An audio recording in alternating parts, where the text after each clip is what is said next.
नमस्कार, times now नव भारत पर आपका स्वागत है। आपके साथ मैं हूं राकेश पांडे। शाम के 5 बजने वाले हैं। वक्त हो गया है देश के सबसे पसंदीदा डिबेट शो राष्ट्रवाद का। राष्ट्रवाद यानी देश से बढ़कर कुछ नहीं। बिजली चोरी के आरोपों में घिरे समाजवादी पार्टी के सांसद वर्ग पर भी क्या समाजवादी पार्टी मुस्लिम कार्ड खेलने पर उतर आई है? सवाल यह भी है कि सांसद वर्ग पर जो आरोप लगे हैं, एफआईआर दर्ज हुई है, कनेक्शन बिजली का कटा है, आगे और क्या क्या होगा? वर्ग पर क्या गिरफ्तारी की तलवार लटक गई है? सवाल यह भी कि पहले बिजली चोरी, फिर अधिकारियों को खुली धमकी देकर, फिर उसके बाद क्या सीनाजोरी की जा रही, जो आरोप लग रहे हैं। सपा सांसद वर्ग के घर पर बिजली का लोड 16 किलोवाट से ज्यादा, लेकिन यूनिट जीरो आने पर बिजली विभाग ने आज कड़ा एक्शन किया। बिजली विभाग की टीम ने वर्ग के घर की जांच की, फिर गड़बड़ी पाए जाने पर एफआईआर दर्ज की और बिजली का कनेक्शन भी काट दिया। इस बीच बिजली विभाग का आरोप है कि सांसद वर्ग के पिता ने अधिकारियों के साथ अभद्रता की और धमकी दी। इस मामले में भी एफआईआर दर्ज हो चुकी है। वहीं समाजवादी पार्टी आरोप लगा रही है कि सांसद चूंकि मुसलमान है इसलिए एक्शन हो रहा है। अब सवाल है कि क्या मजहबी कार्ड खेलकर समाजवादी पार्टी बिजली चोरी पर भी तुष्टीकरण की पॉलिटिक्स कर रही है? आज इसी मुद्दे पर डिबेट, लेकिन पहले इस रिपोर्ट को देखिए।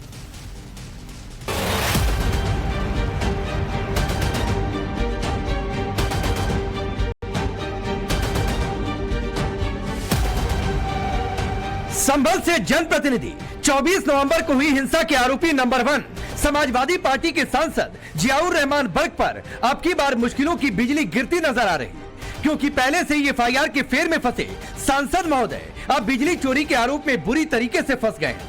सांसद वर्ग के घर में 16 किलोवाट से ज्यादा बिजली का लोड और खर्च यूनिट जीरो। जी हाँ, सही सुना आपने। बिजली चोरी की जांच करने आज सुबह बिजली विभाग की टीम सांसद वर्ग के घर पहुंची। बिजली चोरी की जांच की गई और जांच में मीटर से छेड़खानी और बिजली चोरी पाई गई, जिसके बाद बिजली विभाग की टीम ने पहले एफआईआर दर्ज की और फिर वर्ग के घर का बिजली कनेक्शन ही काट दिया। माननीय सांसद जी के घर पे जो है 2-2 किलोवाट के 2 कनेक्शन थे। एक तो माननीय सांसद जी जियाउर रहमान के नाम से और एक इनके दादाजी के नाम से, जो कि जिनका स्वर्गवास हो चुका है। 2 दिन पहले हम लोगों ने स्मार्ट मीटर लगाया और चूंकि इनके परिसर पे जो है पिछले 6 महीने से 0 यूनिट खपत आ रहा था, जिसके आधार पर जो है खपत में जो है कमी को देखते हुए और परिसर पे लोड जो है बहुत अधिक 16 किलोवाट लोड है। इनके परिसर पे जो है कुल 16.48 किलोवाट का लोड है। तो हम लोगों ने स्मार्ट मीटर लगाया। उसी के क्रम में आज इनके परिसर पे चेकिंग की गई और मीटर की एमआरआई की गई। मीटर एमआरआई में भी जो है मीटर से जो है बिजली चोरी पाया गया है। लेकिन इसे कहते हैं पहले चोरी फिर सीना चोरी। आरोप है कि जब जांच टीम वर्ग के घर पहुंची तो उनके साथ न सिर्फ अभद्रता की गई बल्कि धमकाया भी गया। अब बिजली विभाग ने सरकारी काम में बाधा डालने और धमकी देने के आरोप में भी एफआईआर दर्ज करा दी है। जेई ने बताया कि पहले तो ताला खोल नहीं रहे थे, लॉक खोलने चेक नहीं करने दे रहे थे। उसके बाद उन्होंने ताला खोला और फिर उसको जेई को धमकी दिया। जियाउर रहमान वर्ग हैं, इनके आवास पर भी गए, जहां उन्होंने कुछ बिजली उपकरणों को चेक कर रहे थे। चेक करने के दौरान उनसे अभद्र भाषा का प्रयोग किया और सरकारी कामकाज में बाधा डालते हुए बताया कि आप उनको बेइज्जत कर रहे हैं। इस तरीके कई बातें बोली गई और उनके द्वारा ये भी बताया गया कि सरकार बदलेगी तो तुम्हारा कबाड़ा कर देंगे। इस तरीके के तमाम शब्दों का प्रयोग किया, जिनका वीडियो है वो बिजली विभाग द्वारा बनाया गया है। उसके बाद में उन्होंने अपना सरकारी कार्य पूर्ण किया। उसके बाद में थाना हाजा पर उपस्थित होकर उन्होंने एक तहरीर दी। प्राप्त तहरीर के आधार पर अभियोग पंजीकृत किया गया है, जो कि 132 बीएनएस, 352 बीएनएस और अन्य सुसंगत धाराओं में अभियोग पंजीकृत कर विधिक कार्रवाई सुनिश्चित की जाए। वर्ग पर बिजली चोरी का आरोप लगा, घर की बिजली काटी गई तो पूरी समाजवादी पार्टी विक्टिम कार्ड खेलने में लग गई। बिजली चोरी को भी हिंदू मुसलमान से जोड़ दिया गया। सरकार पर आरोप लगाया गया कि मुसलमान सांसद हैं, इसीलिए ऐसा किया जा रहा है। मुख्यमंत्री जी ने खेल अपने अधिकारियों के माध्यम से खेला है और अधिकारी बचने के लिए लगातार इस तरह का खेल कर रहे हैं, जानबूझ करके अपमानित कर रहे हैं वहाँ के लोगों को। खासकर मुसलमान भाइयों के घरों में छापा पाड़ रहे हैं, महिलाओं को अपमानित कर रहे हैं और आज सुनने में आया कि सांसद के भी घर में पहुंचे हैं। उनके ऊपर भी मैं तो कहूँगा कि भारतीय जनता पार्टी और खासकर मुख्यमंत्री जी अपने भारतीय जनता पार्टी के लोगों की भी जांच करें। वो भी बड़े पैमाने पर बेईमानी कर रहे हैं, बड़े पैमाने पे बिजली चोरी कर रहे हैं। आप नहीं जानते, अधिकारी जो सरकार चाहेगी वही कहेंगे। आप नहीं जानते इस बात को। तो आपको क्या लगता है ऐसा क्यों हो रहा है? उन्होंने बिजली चोरी की होगी? नहीं, कोई चोरी नहीं, केवल वो संभल के सांसद है, समाजवादी सांसद है, एक मुसलमान सांसद है, इसलिए उनके साथ ये सब कुछ हो रहा है। अखिलेश बीजेपी नेताओं पर बिजली चोरी का आरोप लगा रहे हैं, लेकिन क्या अखिलेश मान रहे हैं कि उनके सांसद ने भी बिजली चोरी की है? समाजवादी पार्टी मामले को मजहबी रंग दे रही। आपको हैरानी होगी कि जिन सांसद वर्ग पर बिजली चोरी का आरोप लगा है वो खुद ही उस समिति के अध्यक्ष हैं जिसका काम बिजली चोरी को रोकना है। संभल जिलाधिकारी कार्यालय का ये दस्तावेज देखिए। सांसद वर्ग खुद जिला विद्युत समिति संभल के अध्यक्ष है। ये समिति भारत सरकार की RDSS योजना के तहत आती है। समिति में बिजली चोरी को रोकने के उपाय किए जाते हैं। लेकिन हैरानी की बात है कि सांसद के मोहल्ले दीपा सराय में 80% बिजली चोरी होती है। बिजली चोरी का मामला सामने आने के बाद बीजेपी ने सांसद वर्ग को बर्खास्त करने की मांग की है। तो निश्चित रूप से बहुत भर्त्सनीय है, निंदनीय है और जनता के लिए ये बहुत ही एक तरीके से मतलब जनता को बहुत नाराज करने वाला है। और मैं तो चाहूंगा श्री अखिलेश यादव जी इस वर्ग को इसका बर्खास्त करें। विषय चोरी का नहीं है, विषय लाख 2 लाख 50 हजार की चोरी का नहीं है। विषय ये है कि जो इतने बड़े संवैधानिक पद पर रहने के बाद इस काम को करता है, चोरी करता है, यानी राष्ट्र का अहित कर रहा है, राष्ट्र का द्रोह कर रहा है, तो निश्चित रूप से ऐसा व्यक्ति संसद से बर्खास्त होना चाहिए। अब सवाल है कि पहले बिजली चोरी और फिर धमकी देकर सीना जोरी क्यों? सवाल यह भी है कि बिजली चोरी पर FIR तो उसे हिंदू मुस्लिम रंग देकर समाजवादी पार्टी विक्टिम कार्ड खेलकर सांसद पर लगे चोरी के आरोपों को छिपाने का क्या काम कर रही है? सबसे बड़ा सवाल है, क्या सांसद वर्ग पर गिरफ्तारी की तलवार लटक गई है? ब्यूरो रिपोर्ट, टाइम्स नाउ नव भारत। चलिए आपने ये रिपोर्ट देखिए। आपका परिचय आज के मेहमानों से करवाता हूं। शलमणि त्रिपाठी भारतीय जनता पार्टी के नेता और प्रवक्ता, मनोज काका जी समाजवादी पार्टी के नेता और प्रवक्ता स्टूडियो में मौजूद हैं। शुभरास्ता पॉलिटिकल एनालिस्ट के तौर पर, मेहरदीन रंगरेज है MIM पार्टी के नेता और प्रवक्ता, हाफिज नूर अहमद अजहरी है इस्लामिक स्कॉलर के तौर पर। आप सभी का बहुत बहुत स्वागत है। शुरुआत में मनोज काका जी आपसे करता हूं। स्टूडियो में पहली बार आप मेरे साथ बैठे हुए हैं, तो सवाल यह है कि पत्थरबाजों पर बोला गया कि मुस्लिम है इसलिए टारगेट किया गया, सर्वे हुआ तो मुस्लिमों के खिलाफ सरकार है। अब आपके सांसद का बिजली बिल जीरो आ गया तो भी उसमें कहा गया कि भाई ये तो जांच हो रही है और आपत्ति इसलिए हो रही है क्योंकि मुसलमान है। नहीं, मैं तो आपके स्टूडियो में आया, पहले विषय कुछ और बताया गया, फिर विषय ये रहा। हालांकि कोई बात नहीं, आपके स्टूडियो में आया और आपने जो सवाल खड़ा किया मुसलमान का सवाल है, बिजली चोरी का नहीं है। इस देश में सबसे बड़ी चोरी और सबसे बड़े चोरी करके उसके सीनाजोरी के समर्थक और उस विचारधारा के पोषक अगर कोई है तो भारतीय जनता पार्टी है, जो चंडीगढ़ में जो इस देश का लोकतंत्र भी चुराना चाह रही है। सवाल बिजली चोरी का नहीं है, क्योंकि वर्ग एक सही बात है कि मुसलमान सांसद हैं और उनको प्रताड़ित करना है। इस देश के मुसलमानों को दूसरे दर्जे के निगाह से और दूसरे दर्जे के दृष्टिकोण से देखना कोई आज नरेंद्र मोदी की और भारतीय जनता पार्टी की कोई नई बात थोड़ी है। ये तो RSS के गोलवरकर और सावरकर से आई है और उसी का एक अच्छा उदाहरण देश के गृह मंत्री ने इस देश के उच्च सदन में दिखाया, बाबा साहब से घिड़ा करते हुए नजर आए। क्योंकि ये लोग चाहते हैं कि इस देश में जाति व्यवस्था मनुवाद चलता रहे, बाबा साहब का दिया हुआ संविधान अप्रासंगिक हो जाए, तो ये चलने वाला नहीं है। और बिजली की जो बात है, सांसद के यहाँ क्या मीटर नहीं था? सांसद क्या मीटर था? क्या सांसद का कनेक्शन लीगल नहीं था? सांसद का कनेक्शन वैध था। तो आपको किसी तरह से उनको धमकाना, उनके माध्यम से देश के मीटर टेम्परिंग हुई है।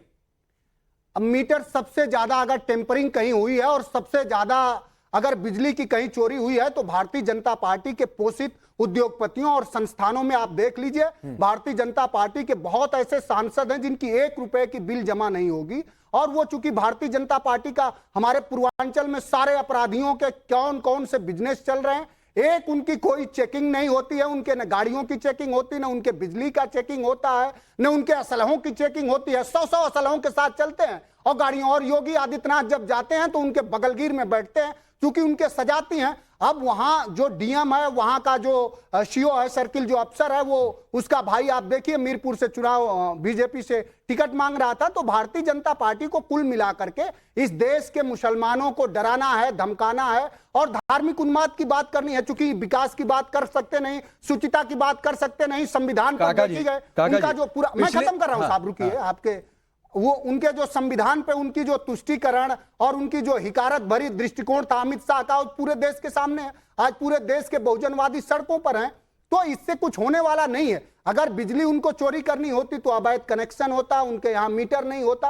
और किसके यहाँ, मैं पूछना चाहूंगा भारतीय जनता पार्टी से कि इस देश में किसके यहाँ बिजली चेकिंग के लिए 1000 पुलिस फोर्स जाती है? पैरामिलिट्री फोर्स जाती है। तो वो आप कह इस रहे हैं तरह अधिकारी की कर- डराया जा रहा है, धमकाया जा रहा है, नहीं आने की हिम्मत थी। आज ये माहौल बन गया इसलिए चले आए हैं। ये अधिकारियों की बातचीत सुनिए आप मनोज काका जी, राकेश और जी। मैं आपको आधा मिनट और देता हूं सर, शलभ मणि बाकी बातों का जवाब देंगे। आपने 3-4 बार मुसलमान कर दिया, मैं आपको 30 सेकंड देता हूं अनइंटरप्टेड। आप बोलिए कि हिंदू मंदिर जो मिले, आप बोलिए उन कुओं को जिसको पाट दिया गया, आप बोलिए जिन मूर्तियों को निकाला गया है किसने मूर्तियां फेंक दी, आप बात करिए 1978 में जो हिंदू वहां पर मारे गए, क्यों खगुस राय को छोड़कर भागना पड़ा।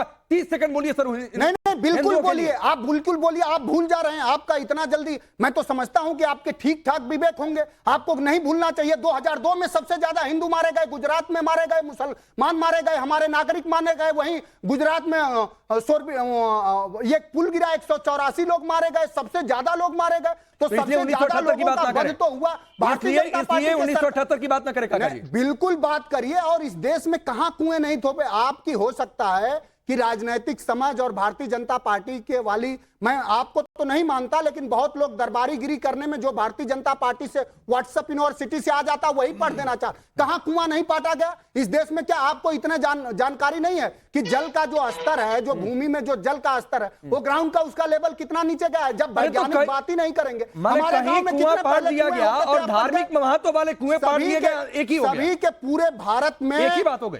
पूरे भारत में जो पहले कुआं किसानों के जो रहट और वो चलती थी, उससे सिंचाई होती थी, लोग पानी पी, पूरे भारत में कुओं की संख्या कम हुई है, वहां भी पटे हैं। हम तो ऐसे परिवार से आते हैं कि हमारे परिवार में 4-5 कुएं थे। अभी पिछले साल एक कुएं का हम लोगों ने रिनोवेशन कराया है। तो अब क्या करेंगे? कोई आके मुकदमा चलिए कर ठीक है देगा। मनोज काका जी, आपके घर के कुएं और मंदिर वाले और जहां कुआं पूजन हो रहा है, उन कुओं में अंतर होता है। मैं खत्म कर रहा हूं। हाँ। ये सवाल मंदिर वाला नहीं है। भारतीय जनता पार्टी न राम के उपासक है न कृष्ण की उपासक है। भारतीय जनता पार्टी जो मर्यादा पुरुषोत्तम राम की उपासक बनती है, गाय काटने वाली कंपनियों से चंदा ले लेती है, तो उनसे सवाल नहीं कर पाएंगे। मर्यादा पुरुषोत्तम भगवान राम के चंदे से आप कृष्ण के उपासक है ना? आप कृष्ण के उपासक है, मथुरा पर साथ देंगे बीजेपी का? आप मथुरा पर साथ देंगे बीजेपी का? संविधान का साथ देंगे। भारतीय जनता पार्टी किस फिर आप चले गए? उपासक है? क्या बात कर रहे हैं आप? कह रहे हो ना राम के उपासक है ना कृष्ण के उपासक है, तो अयोध्या पर आप उनके स्टैंड को गड़बड़ कर देते हैं। आप तो यदुवंशी हैं, आपकी पार्टी यदुवंशी चलाते हैं। मैं पूछ रहा हूं मथुरा पर साथ देंगे? तो आप साथ साथ बहुजन समाज का आदमी हूं, एक पिछड़े वर्ग से आता हूं, और मैं ये चाहता हूं कि अमित शाह ने जो हिकारत भरे दृष्टिकोण से इस देश के संविधान निर्माता के प्रति जो अपशब्द कहे हैं उसके लिए क्षमा मांगे। भारतीय जनता पार्टी के सभी लोगों को क्षमा मांगे। ठीक है सर, पूरे देश के लोग जान चुके हैं कि भारतीय जनता पार्टी बहुजन विरोधी है। जिस मनु स्मृति को बाबा साहब 25 दिसंबर 1927 को जला दिए, उसी को बीजेपी मैं शलभ मणि के पास जाता हूं, उसी के बीजेपी। लेकिन मनोज काका जी एक बात कहते हुए, आप बाबा साहब की बात कर रहे हैं ना, कल आपकी पार्टी के महासचिव रामगोपाल यादव जी ने कहा था कि मुसलमानों को संविधान बदलकर आरक्षण दे दो, तो जाकर इंट्रोस्पेक्ट करिएगा कि कभी बाबा साहब ने कहा था कि धर्म के आधार पर आरक्षण होना चाहिए, तो पहले उनसे जाकर डिस्कस करिएगा। सर मैं आऊंगा इस पर बात करूंगा। हमेशा ये कहा है कि इस देश में जो सम्मान और जो मान मुसलमान का है, रामगोपाल जी से चर्चा भी करिएगा। ठीक से इनको आपको इतिहास नहीं पता। वही बात है सर, इस पर बातचीत करूंगा। शलभ मणि अंग्रेजों की गुलामी कर रहे थे, माफीनामा का चंदा ले रहे थे। मुस्लिम इसलिए टारगेट कर रहे हैं, संभल का खगबूसराय मुस्लिम बाहुल इसलिए टारगेट कर रहे हैं, इसलिए बिजली विभाग का ऑपरेशन चल रहा है, ये आरोप है। शलभ मणि का रिप्लाई आऊंगा काका जी। ठीक है सर, सबने कुर्बानी दी है। इस देश की मिट्टी में सबका खून मिला है। शलभ मणि, अब गुनाहगार अगर मुसलमान है तो चाहे उसने कितना भी बड़ा गुनाह क्यों न किया हो, कितनी भी बड़ी बिजली चोरी क्यों न की हो, भले ही आतंकवाद क्यों न किया हो, समाजवादी पार्टी तो उसके लड़ेगी। और ये पहली बार हो रहा है क्या? उत्तर प्रदेश में धर्मस्थलों पर हमले हुए, और धर्मस्थलों पर हमले जब हुए उसके बाद बहन मायावती जी की सरकार थी, केंद्रीय एजेंसियों ने और स्टेट की एजेंसियों ने मिलकर आतंकवादी पकड़े, और खूंखार आतंकवादी पकड़े जिनके बहुत बड़े बड़े ट्रैक रिकॉर्ड थे, जिनके खिलाफ बहुत बहुत मामले थे। उनके मुकदमे किसने वापस लिए? इनको पता ही नहीं है। और जब समाजवादी पार्टी ने मुकदमे वापस लिए, पाकिस्तान के आतंकवादियों को भारतीय जनता पार्टी की सरकार ने अपने देश में बुला करके सर्वे करा दिया। उन्हीं से डिबेट करा लीजिए, फिर अपने देश में उन्हीं से डिबेट करा लीजिए। फिर आप स्टूडियो में बैठा के बकवास कराते हैं। नहीं, ये गलत बात है। तब से इनकी बकवास सुन रहा हूँ। मनोज काका जी, आप स्टूडियो में झूठता सुन रहा हूँ बैठ के हम। मनोज काका जी प्लीज सर, प्लीज नहीं ऐसे नहीं चलेगा। मनोज काका जी, नहीं नहीं, पुलवामा के शहीदों को शहीदों को जहाज नहीं दे पाए, हमारे लोगों की बलि चढ़ गई, मनोज उन काका जी, शहीदों को हमने कंधों पे ढोया है। उनकी प्लीज दर्द सर, में मनोज दर्द काका हुआ, जी, क्या 4 से 5 मिनट आपने बोला है, शलम मणि को सुनिए। आप इस स्टूडियो में हैं, ये कोई तरीका नहीं है।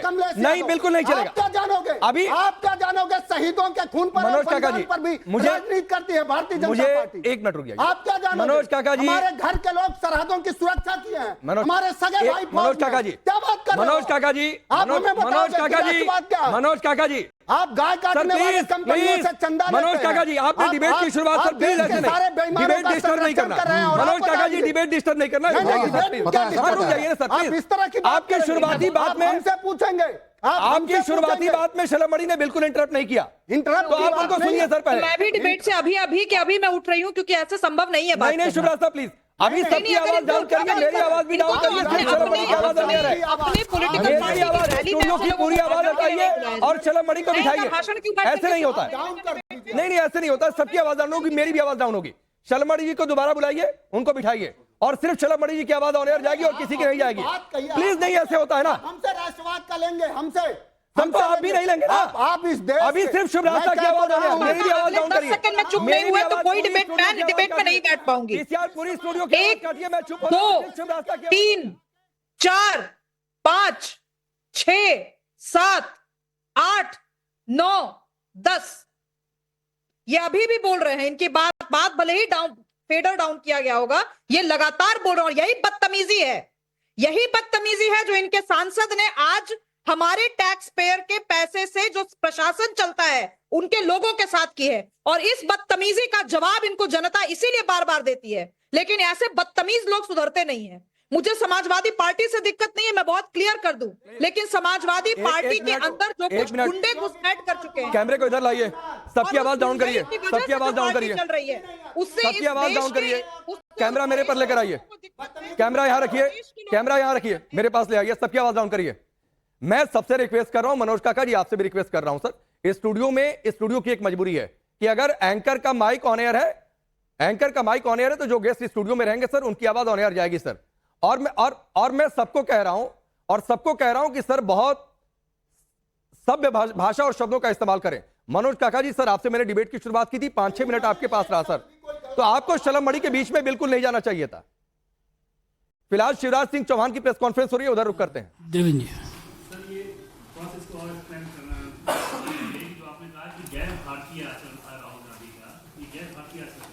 महिला का सम्मान भारतीय संस्कृति में और संस्कारों में है। अगर कोई महिला सांसद आदिवासी बहन इस तरह के आचरण की बात करती है तो यह भारत का सोच नहीं हो सकता, और किसी बुजुर्ग को धक्का देना यह भी भारत का सोच नहीं है। नीरज जी, सर आज जब राहुल गांधी प्रेस कॉन्फ्रेंस करने आए तो आज भी उन्होंने संसद में जो हुआ मकर बात उसकी कोई चर्चा नहीं की, बल्कि वो पुराना राग वही अदानी के विषय को क्या कहेंगे? मैं तो यही कहूंगा कि दुर्भाग्यपूर्ण है, और उनसे ये और पूछना चाहता हूं कि हमारे सांसद उनके बीच नहीं गए थे, वो मकर द्वार से बीच में से क्यों गुजरे, इसका जवाब तो दे। क्या क्या सोच के आए थे? जतिन जी, सर वो कह रहे हैं कि आप डिस्ट्रैक्ट कर रहे हैं, जो अम्बेडकर का इशू वो रेज कर रहे हैं, जो अदानी का इशू, कह रहे हैं आप डिस्ट्रैक्ट। अच्छा, मारो तुम, धक्का तुम दो, पीटो तुम, असभ्य व्यवहार तुम करो और आरोप हम पे लगाओ। पीयूष जी, सर जो आरोप आज बीजेपी राज्यसभा महिला सांसद ने लगाया, उसके बाद कांग्रेस का भी जवाब आया। हिबी एजेंट जो कांग्रेस के सांसद हैं वो कह रहे हैं कि राहुल गांधी के साथ खड़े थे, और जिस तरह की बातें राज्यसभा सांसद द्वारा कही जा रही है वो निराधार है और पूरी तरह से झूठ है। भारतीय महिला कभी इस तरह के, और विशेषकर सांसद, आदिवासी सांसद, कभी इस तरह के आरोप, झूठे आरोप नहीं लगा सकते। हिमांशु,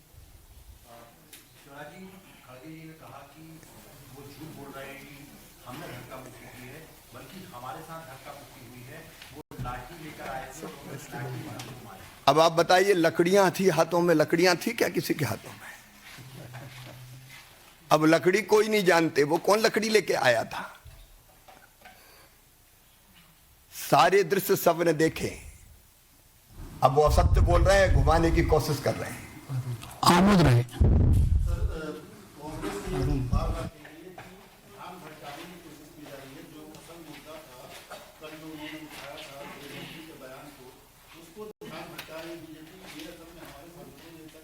तो मारपीट तुम करो, ध्यान हम भटकाएं।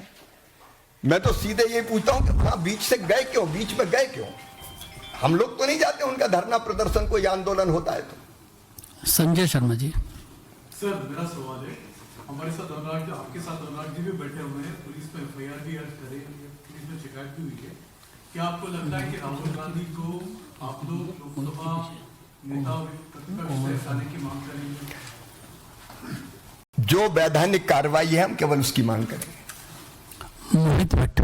सर कांग्रेस पार्टी ने भी आज कंप्लेन की है, मल्लिकार्जुन खड़गे में उन्होंने कहा कि अटैक हुआ था, उन्होंने ये कहा है कि SC/ST एक्ट जो है वो लगाया जाए एफआईआर में, इस पे क्या कहेंगे? हमारी आदिवासी बहन के साथ जो व्यवहार हुआ है उसके बाद। ठीक है, ये प्रेस कॉन्फ्रेंस आप सुन रहे थे, जो कुछ आज हुआ है हंगामा, उसको लेकर शिवराज सिंह चौहान बोल रहे थे। एक बार फिर से विंडो पर आते हैं, अपने गेस्ट का रुख करते हैं, और मैं उम्मीद ये करता हूं कि कम से कम जो समय बचा है उस समय का सदुपयोग करेंगे।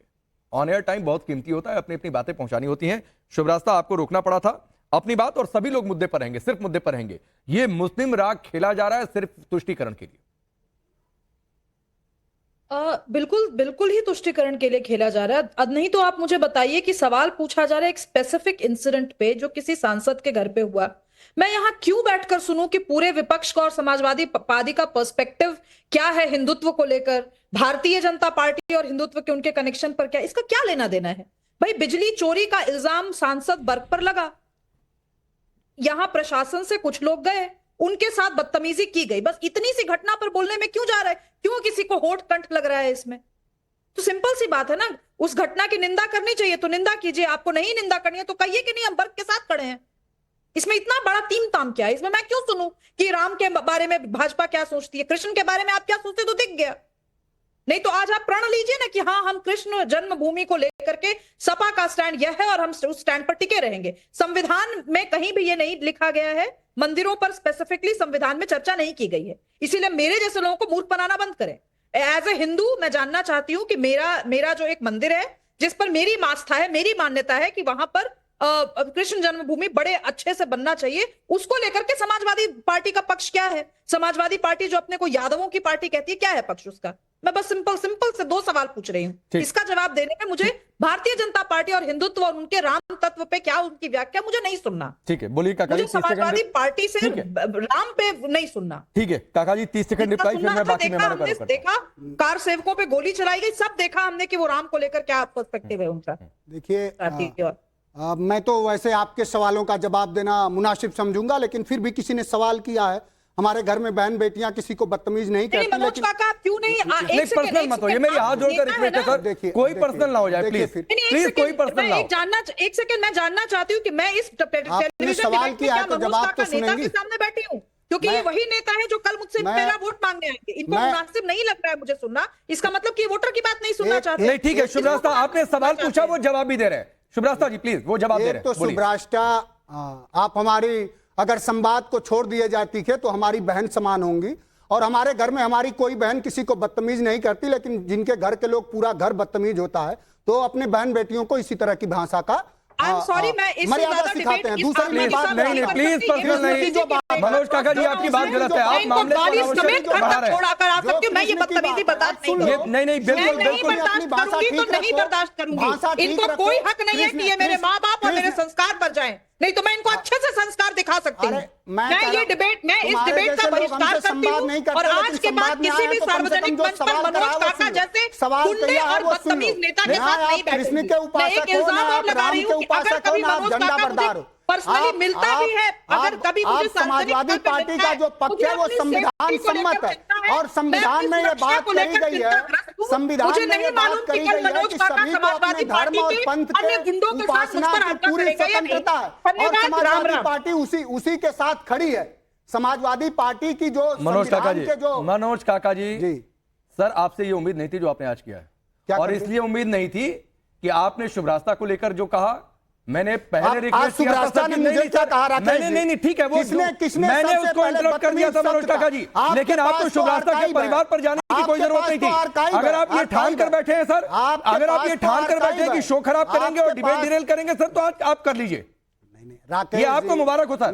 लेकिन आपको इस पर खेद जताना चाहिए कि आपको शुभरास्ता के परिवार पर, संस्कारों पर जाने की कोई जरूरत नहीं थी। वरना आपकी पार्टी में दर्जनों ऐसे स्टेटमेंट है सर, आप नहीं जवाब दे पाएंगे किसके कैसे संस्कार हैं। मेरे पर बदतमीजी का सबसे पहले आरोप किसने लगाया? आपके सब आर्काइव में। सर मैंने उसको खारिज किया, मैंने एक शब्द मैंने उसको खारिज किया। और दूसरी बात है, उन्होंने आपके तरीके को लेकर सवाल उठाया था। नहीं, उन्होंने आपके तरीके को लेकर सवाल उठाया था। देखिए राकेश जी, हम लोग कभी अमर्यादित बोल भाषा आचरण के अनुसरण करने वाले लोग नहीं हैं, लेकिन अगर आप चाहते हैं कि कोई आपके शो पर मुझे गाली दे और नहीं सर, नहीं बिल्कुल नहीं, चला जाऊं, मैं मनोज काका जी किसी को गाली नहीं देने दूंगा, नहीं हो पाएगा। और किसी की ये हिम्मत नहीं है कि मेरे सामने मेरे किसी भी पैनलिस्ट को गाली देकर चला जाए। उन्होंने क्या किया? किसी के लिए सर बदतमीज शब्द किसने प्रयोग करा? उन्होंने आपके तरीके को लेकर, जिस तरीके से शलभ मणि के बीच में आपने बोलना शुरू किया, उस तरीके को लेकर उन्होंने किया था, और मैंने उससे खारिज भी किया था, इंटरप्ट भी किया था हमारे बीच में। लेकिन फिर आप उनके परिवार और संस्कारों पर चले गए। सर ये तरीका ठीक नहीं है ना, ये तरीका ठीक नहीं है मनोज काका, ये आप सोचिएगा सर, सोचिएगा। आप मेरे कोई परिवार पे आएगा तो मैं भी नहीं सर, वो आपके परिवार पर नहीं गई। आप चाहते हैं तो आगे से ऐसा ही होगा कि कोई मुझे गाली देगा, मैं बैठा रहूंगा। नहीं, मैं देने नहीं दूंगा मनोज काका जी, मैं कह रहा हूं मैं देने नहीं दूंगा। बात पर चलिए बातों से आगे बढ़िए। मैं देखिए, जो कृष्ण की और धर्मों की जो बात होती है, आप भी जानते हैं कि हमारे संविधान के प्रस्तावना में है कि सभी को अपने मजहब के, अपने उपासना की स्वतंत्रता है, पूरी स्वतंत्रता। समाजवादी पार्टी उसी के साथ खड़ी है। और जो लोग सिर्फ धर्म के नाम पर इस देश में भूखमरी का सवाल है, बेरोजगारी का सवाल है, भ्रष्टाचार का सवाल है, सारे सवालों को ढक चलिए बाकी दो मेहमानों का सामाजिक न्याय को मेहरदीन रंगरेज और अजहर, धार्मिक बातें और धार्मिक उन्माद फैलाते हैं, वो बीजेपी। ठीक है मेहरदीन रंगरेज, ये पूरा जो बवाल हुआ सिर्फ इसलिए कि ये सवाल क्यों पूछ दिया गया कि बर्क मुस्लिम है इसलिए कार्रवाई हो रही है, मुस्लिम बहुल इलाका है तो वहां पर बिजली चोरी के खिलाफ एक्शन क्यों चल रहा है, इतना बवाल होगा देश में। देखिए राकेश भाई, बिल्कुल अच्छा सुनिए राकेश भाई, जिस तरीके से अगर मुसलमान सांसद होता है तो उसकी बिजली की भी चेकिंग हो जाती है, उसकी जमीन की भी चेकिंग हो जाती है, उसका मकान अवैध बना है उसकी भी चेकिंग हो जाती है, और ना जाने कितने और सांसद विधायक हैं जिनकी कोई चेकिंग भी नहीं होती, जिन्होंने अवैध उनका मकान भी बना हुआ होगा, उनके यहाँ बिजली भी चोरी होगी। तो ये खास तौर से बदले की भावना से जो कार्रवाई भाजपा की सरकार जहां जहां पर भी है स्टेट में, वो इस तरीके की कार्रवाई करके मुसलमानों को दबाने का, कुचलने का काम कर रही है। ये मुसलमानों को दबाने कुचलने का काम नहीं है, देश के संविधान को, देश के कानून को कुचलने का काम कर रही है। एफआईआर झूठ है, एफआईआर झूठ है। अब सुनिए, जब योगी जी पे शासन प्रशासन का डंडा चला था ना, तो वो सब जो अरे पहले जो पूछ रहा हूं मेहरदीन, एफआईआर झूठ है। ऐसे रो रहे थे, ऐसे मेहरदीन कॉमेडी शो में नहीं बैठे हुए हैं। अगर इतनी एक्टिंग का शौक है सर, जाकर किसी टेलीविजन सीरियल में काम करिए। बिल्कुल, अगर आपको इतनी एक्टिंग का शौक लगा हुआ है तो मैं पूछ रहा हूं क्या एफआईआर झूठ है? क्या उन इलाकों में जिन घरों को लेकर, जिन मस्जिद मदरसों पर शिकायत हुई है कि कहां पावर हाउस चलता था, कहां कैसे बिजली कनेक्शन कटिया कैसे लगी, क्या ये झूठ है साहब? ये पॉलिटिकल एफआईआर है। मुसलमानों को क्वेश्चन करा दीजिए ना सर, उन्हें ये बात तब कहिएगा जब एफआईआर क्वेश्चन हो जाए, तब मैं आपकी बात को मान लूंगा। अगर कोर्ट इस बात को साबित कर दे कि पॉलिटिकल मोटिवेटेड है तो देखिए, आप तो मानना पड़ेगा, अभी जांच का विषय है, जब कोर्ट में अदालत में जाएगी ये सारी बातें झूठी निकलेंगी राकेश भाई। दूसरा मैं एक बात और कह रहा हूं, मोदी जी जो आज खामोश बैठे हैं, मुसलमान माइनॉरिटीज के लोगों को आज देश में जो सताया जा रहा है, उन पे जुल्म किया जा रहा है, उनको मिटा देने का काम किया जा रहा है। बात है कम से कम मत किया करिए भाई ऐसी बातें। चलिए अजहरी जी, क्या एक समुदाय से होना, एक अपराधी मुस्लिम है, एनकाउंटर हो जाए तो दिक्कत होती है, तो भाईचारा खतरे में हो जाता है, सौहार्द सब खतरे में आ जाता है, बिजली चोरी के खिलाफ अभियान चल जाए तो फिर गड़बड़ है भाई, पॉलिटिकली मोटिवेटेड है। 5 लोग संभल में मारे गए, कितने लोगों पर अपराधी मुकदमे हैं, क्या उनका इतिहास है अपराधी, बताएंगे आप? दूसरी बात यह है कि मैंने बहुत पहले कहा था और आपके चैनल पर भी कहा, बाकी अभी मैं बोला हूं, मैंने अपना बयान भी जारी करके कहा था कि जब तक वहां पर डीएम साहब ये वाले रहेंगे जो उस दंगे के वक्त थे अभी, और जो एसपी और डीएम साहब जब तक ये लोग रहेंगे तब तक इसी तरह से मुसलमान टारगेट किए जाते रहेंगे। अभी आप पूछ रहे थे मेहरुद्दीन साहब से कि ये एफआईआर क्या झूठी है, ये कोई इसमें शक है कि एफआईआर में कोई किसी तरह की सच्चाई है। तो कहां से आपको पता चल गया? आपको कहां से पता चल गया कि FIR सच्ची है? कोर्ट से साबित होगा ना, या आजारी जी के घर से साबित होगा, हम मानसिकता को जानते या मेरे घर से साबित होगा? अब शलभमणि वो जो थे त्रिपाठी थे, वो तो भाग गए डिबेट छोड़ के, तो इसलिए भाग्य से जब मिलकर बोलने नहीं देंगे तो कोई अपना चेहरा दिखाने के लिए बैठेगा क्या? अरे हाँ, मुसलमान अगर मैं भी छोड़ के जाता तो आप कहते नूर अहमद भाग गए, उनके लिए नहीं आप कह पाएंगे। नहीं, मैं डर लग रहा है भाई, आप किसी को बोलने नहीं देंगे तो क्यों बैठेगा? नहीं आप कह पाओगे, आप नहीं। मैंने बार बार कहा, मनोज काका जी से रिक्वेस्ट किया कि आप चुप हो जाइए, उसके बाद बोलिएगा।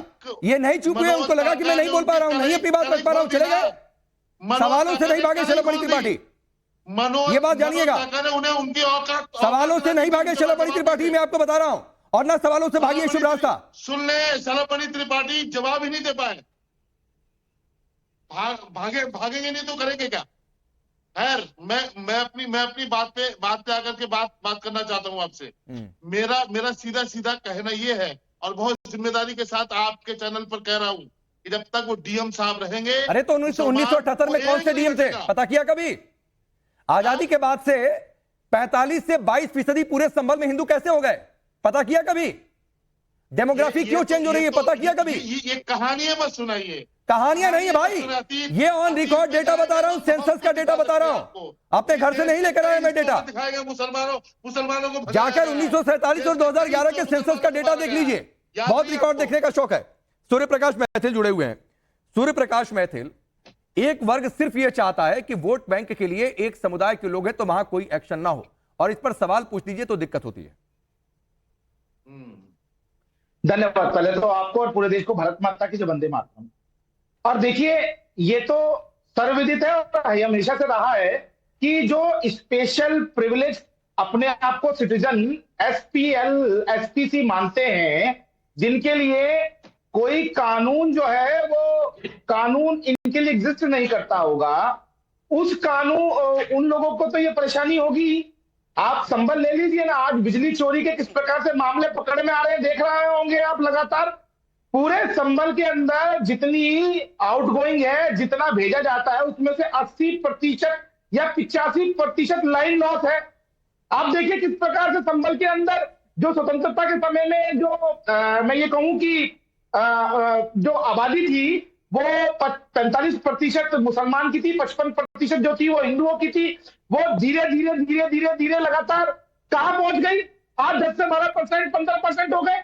मंदिरों के ऊपर मकान बना दिए, वहां पर पुलिस वालों को तक को तो जाने नहीं दिया जाता, मार दिया जाता है, काट दिया जाता है, गोलियां चलाई जाती है। और एक मजे की बात, ये सब कुछ हुआ तो हुआ समाजवादी पार्टी के शासन में। लगातार समाजवादी पार्टी ने जो मुस्लिम तुष्टीकरण का एक बहुत बड़ा जाल बुना, उसी के कारण आज ये स्थिति है। एक बात और राकेश भाई, इनके खुद के सांसद बिजली चोर है। सांसद के घर के अंदर जो मीटर लगा हुआ है उसमें पूरे साल की यूनिट आती है 35। मतलब जिस सांसद के घर में ठीक है, 30 से सूर्य प्रकाश मैथिल, अब हुए हैं, रुक जाइए सर, ठीक है, आता हूं। अब काका जी, जिस सवाल से मैंने शुरू किया था, जुलाई से नवंबर यूनिट 0 आ जाता है कैसे? मेरे घर में मीटर का तो कभी रिकॉर्ड है कि 0 यूनिट नहीं आया। आपके घर में भी उम्मीद करता हूं कि अनुमान है कि नहीं आया होगा। दिसंबर 2023 से जून 2024 यूनिट 0 आ गया। ये यूनिट 0 कैसे आता है? और इस पर सवाल पूछ दीजिए तो आप माहौल ऐसे बनाएंगे कि सर बाकी सामने वालों को बोलने का मौका ना मिले और वो डिबेट छोड़कर चले जाए। राकेश भाई, आपका सवाल ठीक है, बिल्कुल। मैं ऐसे हजारों परिवारों को जानता हूं, और हम लोग गांव में रहते कि एक पंखा और एक बल्ब जलाने की बिजली लाखों रुपए आ जाती है। और किसी आप पूरे गांव में घूम लीजिए तो बिजली का मीटर, आप खराबी मीटर की है और दोष किसी सांसद पर दीजिए, सिर्फ इसलिए दीजिए कि मुसलमान है। 1000 पुलिस वहां खड़े कर दीजिए, पैरामिलिट्री फोर्स खड़े कर दीजिए, क्योंकि आपको किसी तरह जो 5 वहां युवाओं की जान गई है, जो पुलिस ने बर्बरतापूर्वक 5 युवाओं की जान ले ली है, उसे आपको दबाना है।